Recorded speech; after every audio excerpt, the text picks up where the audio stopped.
Lancée ce lundi 16, la formation des formateurs professionnels a été clôturée ce mercredi 19 août 2026. Pendant 3 jours, plus de 500 formateurs, chefs de centre et les chefs d'antenne ont été suffisamment outillés sur l'approche par compétences, méthode efficace et adaptée pour l'animation des cours dans les centres de formation. 3 modules ont été brillamment développés par les experts de l'inspection provinciale de la formation professionnelle. Formation et principes de l'approche par compétences, analyse du métier et identification des compétences, ainsi que construction du référentiel métier compétences. L'IFSEPS Dimon Kitenge a servi de cadre.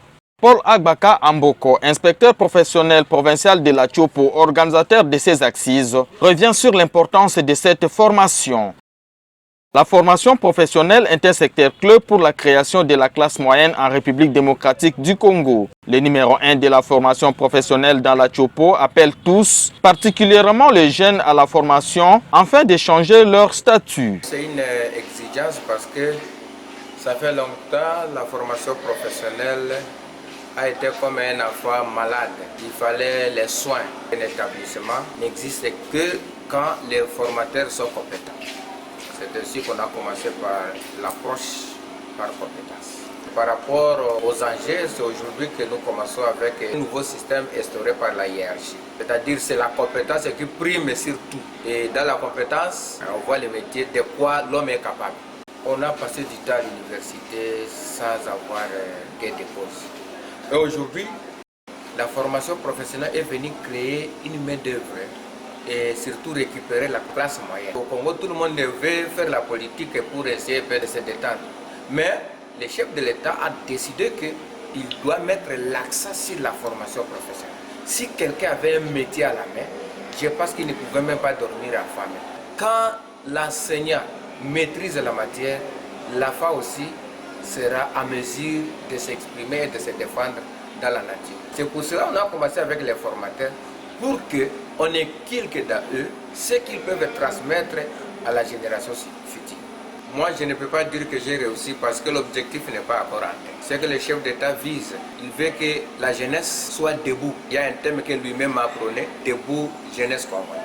Et c'est ce que nous voulons. Ce n'est que le début. Mais sinon, par rapport à l'ambiance d'aujourd'hui, on peut dire que oui, ça a répondu. Au moment où je vous parle, il y a ceux-là qui sont déjà sur la route de Banalia. D'autres sont en train de descendre vers Yaouma, Isangi. Donc la province sera couverte de la formation. Pour le moment, on a tenu d'abord compte de formateurs de centres de formation professionnelle. Nos participants ont compris la règle des jeux avant. Et d'ailleurs, ils sont assoiffés, ils se sentaient vides. Ils veulent remplir leur connaissance et la compétence. Parce que sans la compétence, c'est inutile pour la formation professionnelle.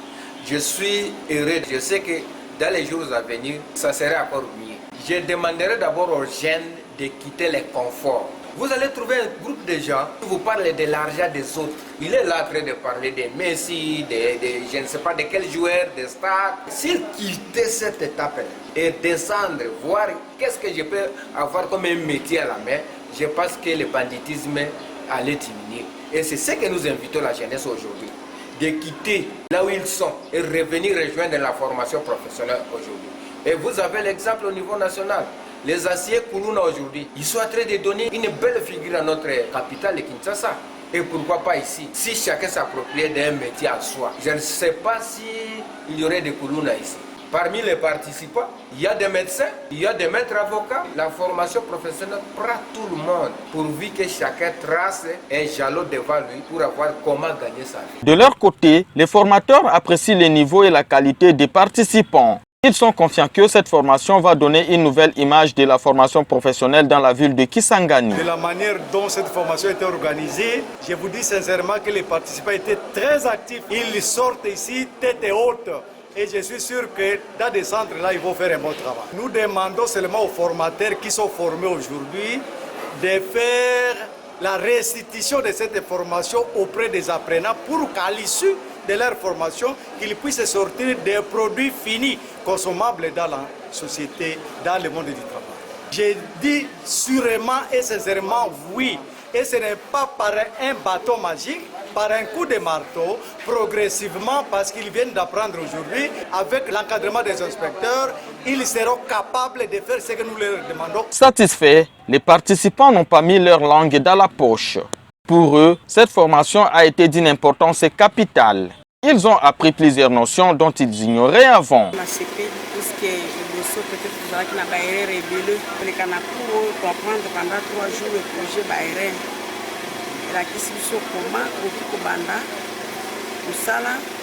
Avec ordre, il faut avoir de l'exigence dans le travail.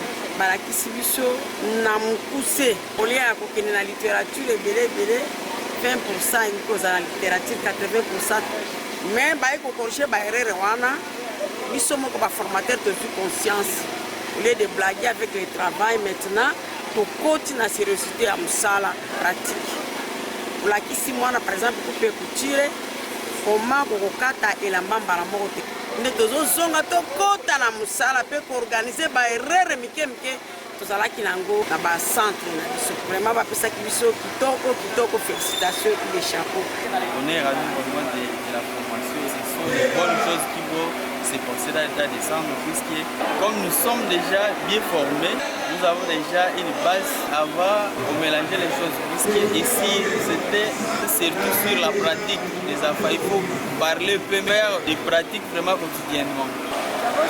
Surtout sur la compétence de nos gens, il faut être compétent quand on demande le travail à faire, il faut faire ça proprement pour apprécier votre travail, améliorer les outils, que ce soit en ordre. Inspecteur, merci pour la formation. On a fait biso. Ça, il tombe dans ma casse. On a fait biso formation qui est savoir faire, mais savoir être. J'ai reçu un brevet. Auparavant, j'étais formateur, mais aujourd'hui, je vais de confirmer ça avec un brevet. J'étais auparavant le formateur, mais le formateur sans brevet, ce n'est pas un formateur. Je dirais aux autres, il faut toujours passer à la formation pour être équipé. Tu ne seras pas un formateur si tu n'es pas formé. Il faut être formé pour former aussi les gens. Un brevet a été remis à chaque participant à la fin de la formation, document de reconnaissance d'un animateur de cours dans un centre de formation. Soulignons que cette formation va s'étendre dans tous les territoires de la province de la Tchopo, a renchéri Jean-Paul Agbaka Amboko, inspecteur provincial professionnel.